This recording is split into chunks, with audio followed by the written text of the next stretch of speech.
को दिखाते हैं जिसे एक शूटआउट के दौरान गोली लग गई थी। कुछ हफ्तों के बाद जब उसे होश आता है तो वो खुद को हॉस्पिटल में बिल्कुल अकेला पाता है। हर तरफ लाशें पड़ी होती है और कुछ लाशों को एक कमरे में बंद किया होता है। रिक एकदम कंफ्यूज होकर एक साइकिल पर अपने घर जाता है, पर वहाँ उसकी पत्नी और बेटा होते ही नहीं। और जब वो वहाँ से निकलता है तो एक लड़का उस पर हमला कर देता है। रिक वहीं पर बेहोश। होश में आने पर वो खुद को बेड से बंधा हुआ पाता है। मॉर्गन नाम का एक आदमी फिर रिक से उसके घाव के बारे में पूछता है तो रिक एक्सप्लेन करता है कि मुझे ये घाव गन शॉट से लगा था, बाकी मुझे कुछ याद नहीं है। ये सुनकर मॉर्गन रिक को आजाद कर देता है। वो ये भी बताता है कि वॉकर के काटने से नॉर्मल इंसान भी वॉकर बन जाता है। दरअसल ज़ॉम्बीज़ को यहाँ पर वॉकर कहा जाता है। अब रात को मॉर्गन के घर के आसपास कई ज़ॉम्बीज़ दिखते हैं। उनमें से एक मॉर्गन की पत्नी भी है। मॉर्गन रिक को बताता है कि देखो, तुम्हारी पत्नी और बेटा अटलांटा के रिफ्यूजी कैंप में होंगे। फिर वो रिक को सेंटर फॉर डिजीज कंट्रोल यानी कि सीडीसी के बारे में बताता है, जहाँ इस इन्फेक्शन की दवा पर रिसर्च किया जा रहा है। अब रिक, मॉर्गन और उसका बेटा ड्वेन पुलिस स्टेशन जाते हैं। वहाँ से वो गन उठा लेता है और एक राइफल और रेडियो मॉर्गन को दे देता है।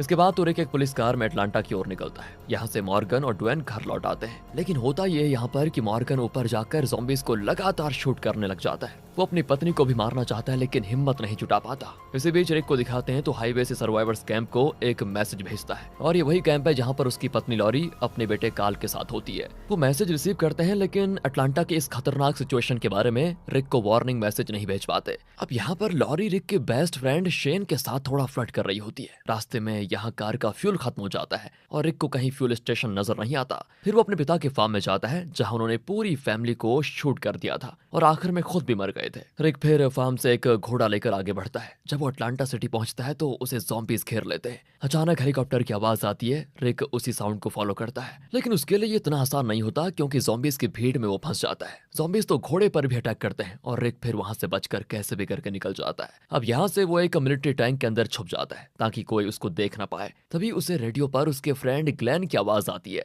यहाँ सर्वाइवर्स कैंप में लॉरी मशरूम्स तोड़ने के बहाने जंगल में जाती है और वहाँ शेन के साथ इंटीमेट हो जाती है। तो यहाँ रेडियो पर एक आदमी रिक को वार्न करता है कि ज़ॉम्बीज़ घोड़े को खा रहे हैं, तुम जल्दी से वहां से भाग जाओ, ये सही मौका है तुम्हारे लिए। रिक भी हिम्मत करके टैंक से बाहर निकलकर वहां से भाग जाता है। फिर वो एक जगह पर ग्लेन से मिलता है। दोनों लैडर की मदद से एक बिल्डिंग पर चढ़ जाते हैं। वहां से वो सीधे एक ऊंची बिल्डिंग पर पहुंचते हैं जहां फर्स्ट फ्लोर पर एक स्टोर होता है। यहाँ पर ग्लेन और उसके साथी फूड आइटम्स को लेने के लिए आए थे। लेकिन बिल्डिंग के ऊपर से मरिल नाम का आदमी ज़ॉम्बीज़ को शूट कर रहा होता है। लेकिन तभी वहां पर टी डॉग नाम का एक आदमी भी होता है जो मना करता है क्योंकि उसके एम्यूनेशन खत्म हो रहे थे और वो नहीं चाहता था कि वो खत्म हो जाए। फिर रिक को बीच में घुसना पड़ता है और वो मरिल को पीटता है। उसे एक पाइप के साथ हथकड़ी भी लगा देता है। अब यहाँ पर मॉरल्स नाम का